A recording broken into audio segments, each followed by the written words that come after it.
What's up, guys? Mason the Brock Henderson here, and this is Bull Season 3, Episode 1, The Ground Beneath Their Feet. So I just I know I'm still trying to caught up on a lot of shows. My plan was kind of to watch Legion next, but I don't know. I'm currently in the middle of trying to finish up a game that I've been playing way too long. Um, and so I just kind of wanted like a simple show that I could just sort of have on while I'm also playing a game at the same time, that type of thing. So Bull is one of those shows, it's not the greatest show ever. It's kind of a guilty pleasure of mine. I enjoy it because I enjoy the science of it, and that's pretty much the main reason why I enjoy it. The characters are okay too, but most of these CBS shows, like, there's one thing that's good about it, and then the rest of it's just kind of, it's okay. Criminal Minds and NCIS is very much the same thing. Like, they're not the greatest shows, but they're just kind of enjoyable to have on. Um, so this one though, start off season 3, not too bad. It's definitely a period of change. I feel like I kind of figured that's what they were going for, is kind of like this idea of Bull is going through a change because of the heart attack and all of that. Um, and so that's kind of how this first episode felt. It wasn't very Bull until the very end. It felt like he was like trying to think about the business and trying to change things up a little bit. And it's not something that he normally does. In cases like this, normally he would side with the mother, and really try to help her, even if she didn't request him. But for some reason, he decided to go with the insurance company because of the money. And, we're going to be getting a ton of money in for this. So it did feel a little weird in that respect, because you would expect, okay, he's having a heart attack, he needs to, I guess, change his lifestyle a little bit, but that is one thing I didn't feel like he needed to change. The idea of, let's help a company that can pay us a lot, instead of, hey, let's help people who need it. So I found that weird. Now, aside from that, he's not drinking anymore, and he is trying to be a bit nicer to his team, but that change was a little too far. But yeah, overall, the case was pretty pretty straightforward. They're trying to argue for this company. It doesn't seem like it's gonna work. The jurors seem so focused on, look, we need to help this woman, but then it turns out that the actual jury, it was kind of weird, and I feel like it makes sense for this case because, I mean, it is a tough case to call. How would you feel if you were on that jury where this woman, her insurance company didn't help her, and I mean, the fact of the matter is, there are a lot of cases like hers. So it's kind of hard to be like, yeah, we definitely side with her, when at the same time, yeah, there are a lot of other people out there who also need livers, and some of them do need it a bit more because it'll help stretch out their lifespan more. So I don't know. It's very difficult, and it just depends on where you fall on the spectrum. Like, do you try to save everybody, or do you make the rational decision and try to save the people who need it the most? It's hard. How do you judge a human life? How do you put value on that? So I do find it interesting, and it's probably one of the first times this has happened where the mirror jury were all red. None of them were for them, but then the actual jury, they managed to win because of the actual jury. And I've often wondered that, because they often talk about, like, oh yeah, we got a few greens. Like, yeah, but that's the mirror jury. Like, how do you know for sure that that's going to translate to the real jury?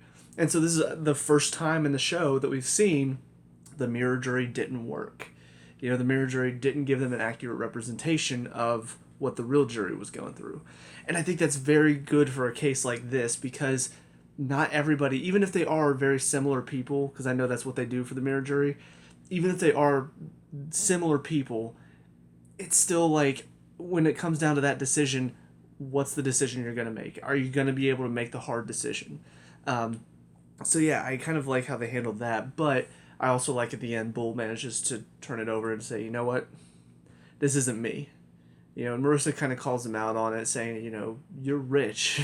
This company is rich. You guys always seem to just sort of get your way, which I guess might be trying to make a statement, about, because I know a lot of people have been talking about no more billionaires type of thing. Um, So I don't know if that's what they were going for there, but good for you for standing up for something, I guess. But yeah, it was kind of a nice moment for Bull, though, to go back to what he normally does, which is caring about people. And so he does give his the monthly retainer check to this woman, so that way she can get her operation done and all that stuff. So it was a nice ending. The other part of this episode, though, that was a little weird, and I had to look up and see why. Turns out, I think her name's Annabelle. I know her last name's Atanasio, just because it's such a unique name. I remember that. But her, Cable, she was apparently working on directing a film at the time, and so the schedules just clashed. And it was her first time directing, so she was super excited, which meant she couldn't come back to Bull, which is fine, and that happens sometimes where scheduling conflicts happen. You have to write a character out for a season or so. But what I find very weird is that they just killed her off. And not even just that, but also the fact that it was such a weird way to do it. Because we start off the episode, these people are just jamming out to Sugar by Maroon 5, and then all of a sudden go off the side of the bridge. It was so, like, sudden and random. I was like, what the hell just happened? Like, what is this about? And then we don't hear anything about it until all of a sudden, like, they're talking about, where's Cable? Is she missing? Thinking, is that going to have something to do with Cable? And then Danny goes to her place and gets a call from her mom, or Cable's mom, and then she turns on the TV, sees the bridge thing, and then they've confirmed all the bodies, and that's when she realizes, oh, Cable was there. And I'm just like, okay, so this random thing that you threw in at the beginning of the episode, like, I've seen them do this on other TV shows before. I can't remember the name of the guy now, but there was the one doctor on House that all of a sudden, like, you just found out he killed himself because he couldn't be on the show anymore. You're just like, what? Like, it was so random, but it was because he couldn't be on the show and they had to write him off somehow. I was like, oh, okay. But it was random, but it also was kind of like, okay, but they used it to the show's advantage. This was just sort of like, let's just throw in this random scene and then we'll tie it all together at the end. Cable's on that bridge too. Oh. It's like, what? It was just really, really random. And the reason that I do have kind of a problem with it is because she's working on directing a film. There's no reason why she couldn't come back, in a later season. And to be perfectly honest, like, her character was one that you possibly could have given some more story to, because she's a hacker. She was willing to sort of do a little bit of dirty work to help solve a case. And so that was the type of stuff that you could start bringing into the team every now and then. But yeah, to just, when she's done, I don't know, it was a little weird. It was a little bit kind of out of nowhere. So I don't know. It felt weird to me, at least. But with that being said, though, that's it for this first episode. So on to the next one. See you there. And now episode 2, Jury Duty. I was talking about at the beginning of this review. I was saying how Bull is just one of those shows you just kind of turn on, you enjoy it. It's nothing special. But yeah, it's just a fun show to have on. You can watch it. Oh, hang on. For some reason, it's starting to play without my consent. This is not what I asked for. Stop that. Okay, but yeah, it's a enjoyable show, but nothing too crazy. Yeah, I teared up a bit at the end of this one. I don't know, it's just something about this episode, it got to me. And maybe it's because of a lot of the stuff going on in our world right now. There's a lot of stuff happening that is related to this. Hashtag save our children. So yeah, it was just, I don't know, something about this episode was really well done. The jury duty part was probably the part that just didn't interest me as much, and mainly because it was a nice story. I like seeing Bull on jury duty. That was funny, but I felt like that should have been a story for a different episode whenever there wasn't such an important case going on, because that was kind of a funny story to see him on the jury and then also basically doing the defense's job for them from the jury. It was well done, but because of how important the case was in this one, it just felt like kind of a distraction. It felt like a reason for this mom to get all upset. But then the end happened, and it was just so well set up. You know, you've got the daughter finally getting up on stand, finally getting to tell her story, calling out the ADA for what she did to keep her from talking. Um, and yeah, you know, it was very well done. And then the ending was just perfect. You know, they fast forward a couple weeks, and it turns out, you know, that they're talking to or the jury has all been deliberating for 2 weeks, and they come back 6-6. So he's ready to declare mistrial, and then when he asks the ADA, "Do you want to, you know, try this case again? You know, when do you want to reschedule?" And what she said was just so perfect that it got me. You know, essentially just saying, you know, I think the jury has made their statement. You know, I think that she has, through spending time in prison and through the loss of her child, I think she's paid for what she's done. And I'm just like, that's, I don't know, it's just so nice to see a happy ending like that. And it's a little cheesy and it's a little, I don't know. I don't know if that stuff would really happen in real life, but I mean, honestly, it is a case that is becoming more relevant. You know, obviously this is season 3 and they're on season 4 right now, I think. So this was like 2 years ago or 1 year ago, something like that. So it wasn't as big of a deal now, but with a lot of stuff coming out, with a lot of this human trafficking stuff coming out too, this type of stuff is more meaningful. You know, because there are going to be parents that are going to be in this woman's situation, you know, where they're protecting their kids, and it's going to be a question of how do you handle that? Do you convict the parents, you know, if they do something like this to protect their kid? And sometimes, you know, it's going to be a situation of got to be careful because you don't want it to turn into, honestly, what a lot of, if you look at like rape allegations in the news, there's a lot of allegations that have come out that have turned out not to be true just because women are seeing, oh, well, they're trying to believe everyone, so I'm going to use this as a chance to get at that guy that, you know, did me wrong. I'm going to accuse him of rape, and then, haha, in your face. And so it's kind of, it's skewed it a little bit to where now there are cases out there that are being looked down upon because there are so many other people crying wolf, and it's actually affecting the real cases. And so obviously be careful in the sense of you can't just, every time you think that somebody's done something to your kid, oh, I'll just go out and kill them. Like, obviously that's not that's not going to help anything.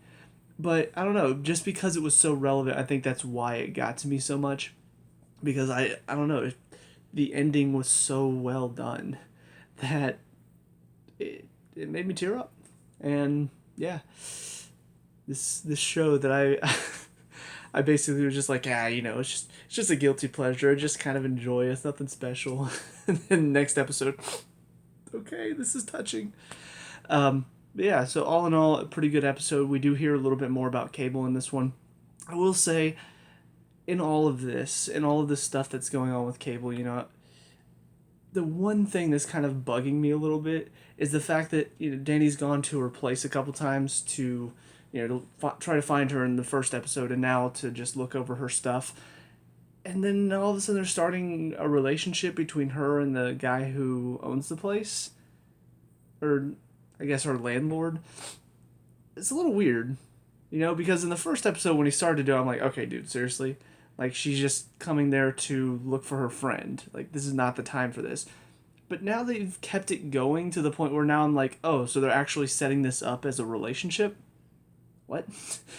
Like, I don't know. It was kind of weird. It's weird that because of everything that's happening with Cable, they're setting up a relationship in the midst of all of this. Especially when they made fun of the fact that the guy was trying to hook up with her. He's like, hey, can I get your number? I'll give you my number. It's like, it was awkward. I'm like, what are you doing, dude? But now all of a sudden he's like, so my name's Gabrielle. Yeah, it's my name. Is your name really Danny? I'm just like, what are you doing? She's lost a friend. Are you really trying to hit on her right now? It's not the time. But anyways, So that's it for this episode. On to the next one. See you there. Now, episode 3, Excessive Force. Talk about, I mean, really, 2 episodes in a row that are just, when was this? 2018, October 2018 is when these 2 episodes came out. 2 years later, nearly. And here we are still talking about, stuff with kids, and then also now we have a case about cop on black violence and stuff. So, a little difficult to really talk about this episode because it really is something that I can tell it's written from the point of view of people who clearly think that cop on unarmed black violence is a huge deal. And it's something that obviously a lot of people feel about.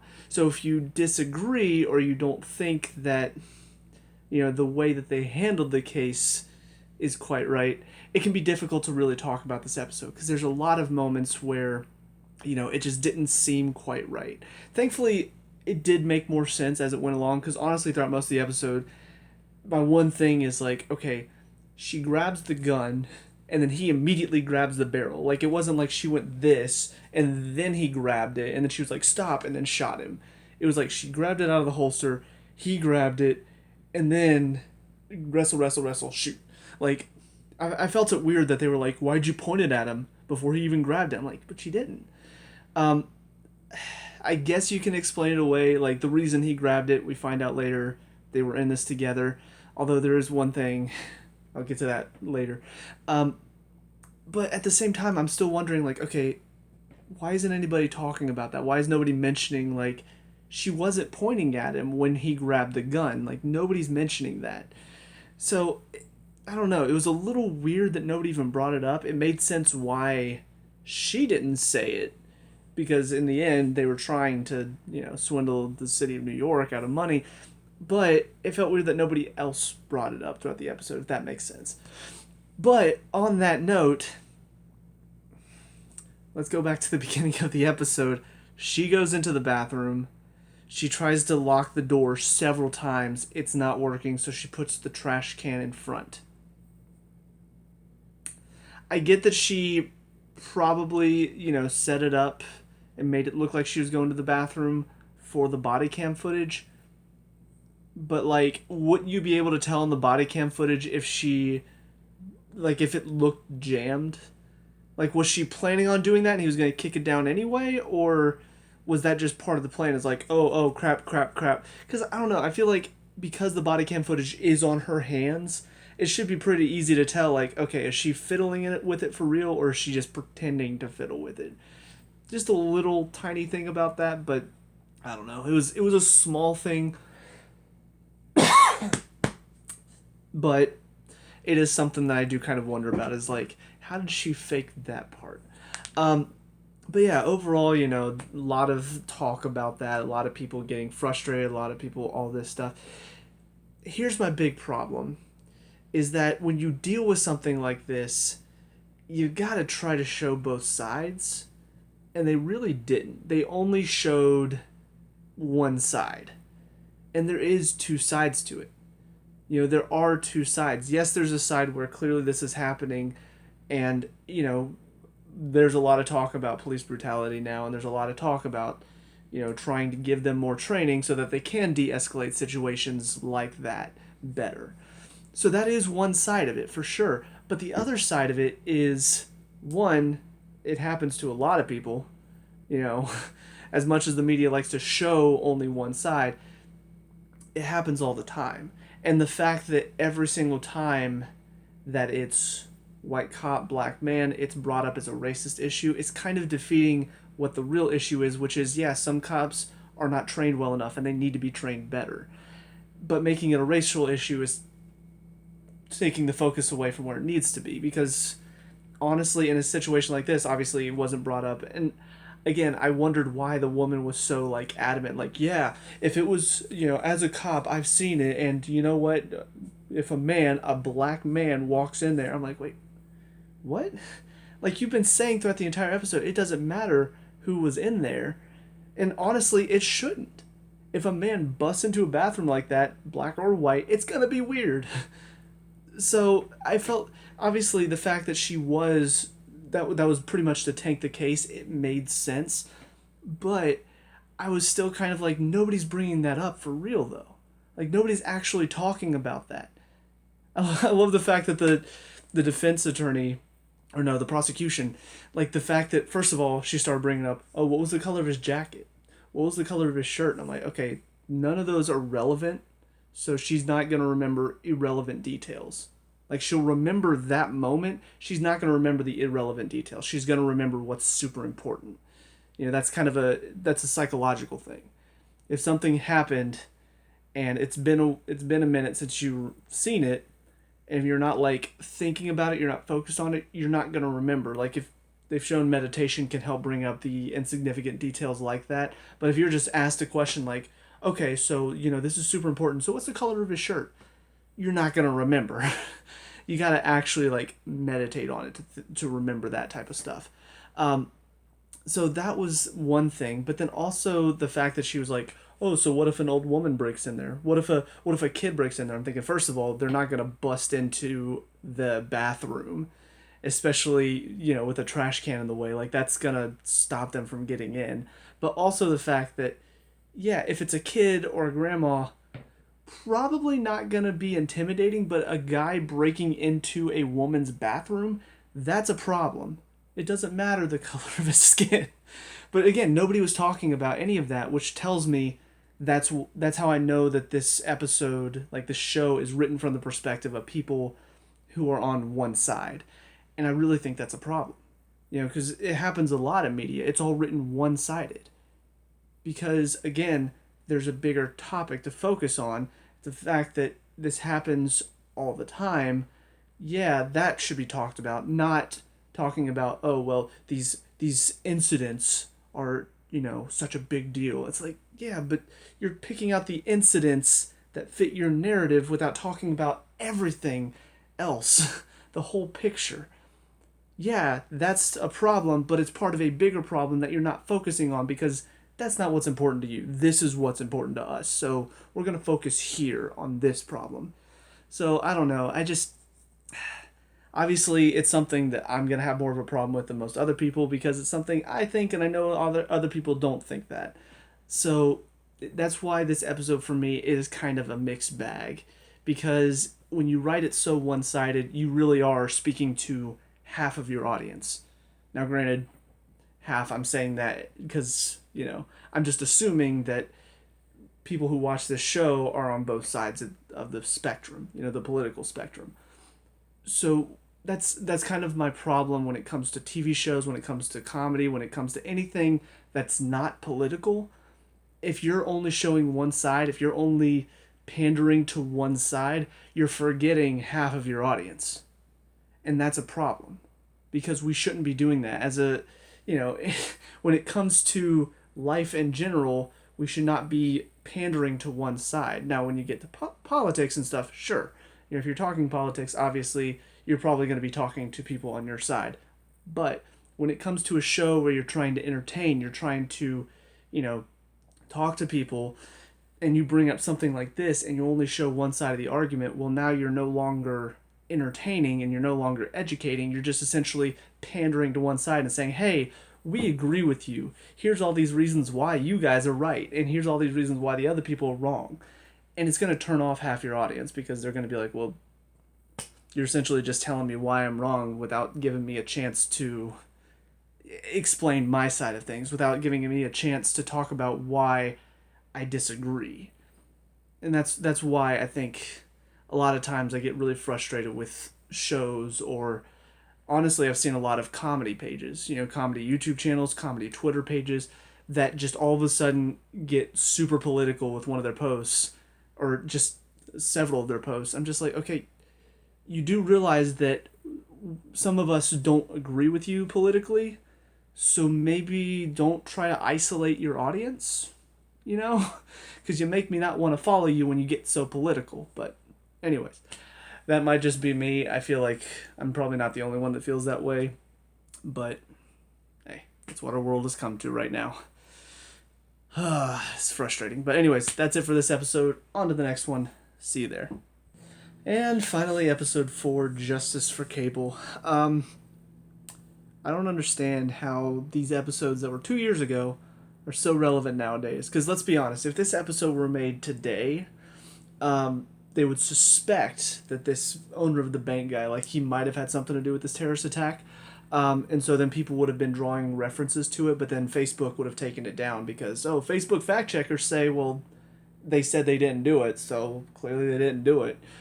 So essentially, again, another, like, very relevant episode for today. So this guy who is in charge of Wayfair. I mean, sorry, because Wayfair's innocent. No, this guy in charge of the bank, he deals with terrorists. His bank is laundering money for terrorists. He's making a crap ton of money. Yeah, he deserves to pay. And that's what, honestly, it's so... I know the comparisons are kind of thin, but being perfectly honest, this is exactly the perfect episode to show why today we should be looking into stuff. If people are drawing references to a ton of coincidences, at some point you gotta say, well, there's a lot of coincidences. Somebody should at least look into it. But the problem is that, just like in this episode, people just want to say, oh, well, there's not enough there, so let's just dismiss the case, guys. Let's just pretend like it doesn't exist. And that's exactly why this episode is so good, is because the team says no. The team says, no, we're not going to do that. They take a stand. They say, look, there's a connection here. We're going to follow it. We're going to take him to trial. He deserves to pay. And they end up finding clues and information from their investigation, which should be done right now. They find the information they need to convict him. And then he gets arrested. And all I can think is, perfect episode. I talked about a lot, whenever you're going to make something political, whenever you're going to reference real things in an episode, you got to show both sides. This is a good episode because this isn't taking sides. This isn't an episode about, one side's right, the other's wrong. This is about, hey, if the bad guys are doing something bad, even if there's no real proof, if you start to see connections, if you start to find something that's like, hang on a minute, that's a little coincidental. And you look into it and there's more coincidences. There's more clues and facts that look like it's leading towards something that, even though everybody's claiming, oh, that's not true, look what an investigation can do. And obviously they make it about Cable, which does make it a personal case for the team. But I don't know, I really, really, really wish that this episode had come out now, because, man, what a good case to show, hey guys, all of you people out there that are saying, this is all just a bunch of coincidence, a bunch of circumstance, all these Facebook fact checkers that are saying, they're saying it's not true, all of this stuff is just circumstantial at best, there's no actual proof that they're doing any of this stuff.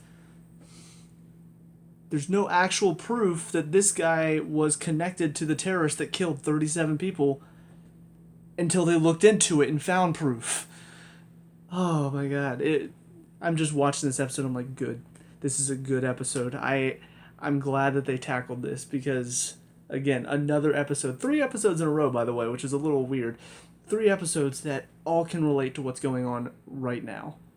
You've got you got pedophiles running amok. Obviously, there's not a whole lot of them, but there's a lot, and nobody's really talking about it because of the 3rd episode, which was all about, Black Lives Matter and all of this stuff. And then this one comes down to, hey, big corporation, no real connection, but let's look into it. Let's find the connection. And then they were forced to pay for it. So, I don't know. It might just be me personally, but I really liked how they handled this and how they handled the case. And honestly, it's good for Cable to get the justice and actually have a point on the plot other than just, she died because we can't have her on the show anymore. We did get a new teammate in this episode. She was working for Homeland. I guess now she's going to work for Bull. She's okay. She's kind of got that quirky tech girl personality that pretty much everybody has in these in these CBS shows. You know, you got like Garcia, you had Abby from NCIS. Now Casey, she came in. She's got that same personality. So all of these girls are typically the same personality. The weird thing is she's a little bit older, and I think it might be because she has a kid. So I don't know if she's married or not, but she might be a single mom, and they might be setting her and Bull up because it seemed like there might be a little connection there. I don't know. It definitely wasn't as obvious as what they were doing with with Cable's landlord and him and Danny. How ridiculously obvious that was. But there seemed to be a little bit of a connection, so maybe that's why they made her a bit more closer to Bull's age, because they're setting up something there. But aside from that, I mean, she's essentially, so far from what I've seen, she's essentially the quirky, you know, she's playing super loud music and dancing while she's looking through all of her computer files and stuff. I'm like, okay. So I guess we'll see where her character goes, but I'm curious to find out more. And honestly, so far it's a good start to the season. You know, aside from that one episode where I felt like they were a little too one-sided with their story, even then it had a good ending to it. It had an interesting twist. So all 4 of these episodes so far have been good and enjoyable and even touching at times. So yeah, I'm excited to see where the rest of the season goes, what else they have planned for the show, because it seems like they've got a pretty good premise here and a good team set up. So yeah, I would very much like to see what's going to happen for the rest of the season. The one thing I will say is that I guess more personal stuff. Bull, we've seen a couple times him drinking in this episode. I hope that doesn't become a storyline again, because I felt like that was kind of a big deal last season, and I don't know, I think I remember it taking up a couple episodes where he was trying not to drink, and then that affected him or something. And so I felt like that was such a big deal last season that beginning of this season, whenever they cut it out, and he was like, I'm done. So, okay, cool. So we don't have to deal with that. But now in this one, he had a couple of drinks because of what happened with Cable. I'm worried that it's going to become a talking point again, and I'd rather not, just because don't rehash old stories. And also, Marissa and her, you know, new husband, not really sure how I feel about it still. It seemed kind of out of nowhere at the beginning of the season. And now, like, because Bull has called her a couple times and has shown up at their house a couple times, or, well, first time, I'm worried that he's going to become kind of almost an antagonist to Bull and be like, you know, oh, I just can't believe he's doing this and stuff. I hope they don't do that, you know, because it would be a little too typical, a little too cliche to have the husband of... Because honestly, Bull and Marissa, they seem like just really good friends. Honestly, it makes me think back to, if you've ever seen Lie to Me, Cal and Jillian. They kind of were a little romantic, but they were friends first. You know, they were best friends first. So even when one was seeing somebody else, the other one was supportive of it. But at times there were moments where that person that they were seeing didn't like, you know, the other. You know, it was like if Jillian was dating this one guy, well, he didn't like Cal. If Cal was dating a woman, well, she had kind of issues with Jillian. Not very often, but it happened, and I'm just like, I don't know, like, why can't we just have an actual friendship where there's no romance involved between a man and a woman, and they have a significant other, and they're completely fine with, like, them being friends and stuff, and they're not like, you know, oh, I just don't know about this Bull guy. Because that's kind of what he seemed like in this episode. Like, you know, he's standing there in the doorway, he's like, so do you do this often, or something like that? And he seemed kind of pissed, but I don't know, maybe I was just misreading it, maybe it wasn't acted well and they weren't trying to show that, but whatever. With that being said, though, let me know what you guys think in the comment section below. What did you think of these 4 episodes? Let me know. We can talk about and discuss all the good stuff. Leave a like and subscribe to Future Bull, and I'll see you guys at the next one. Peace out.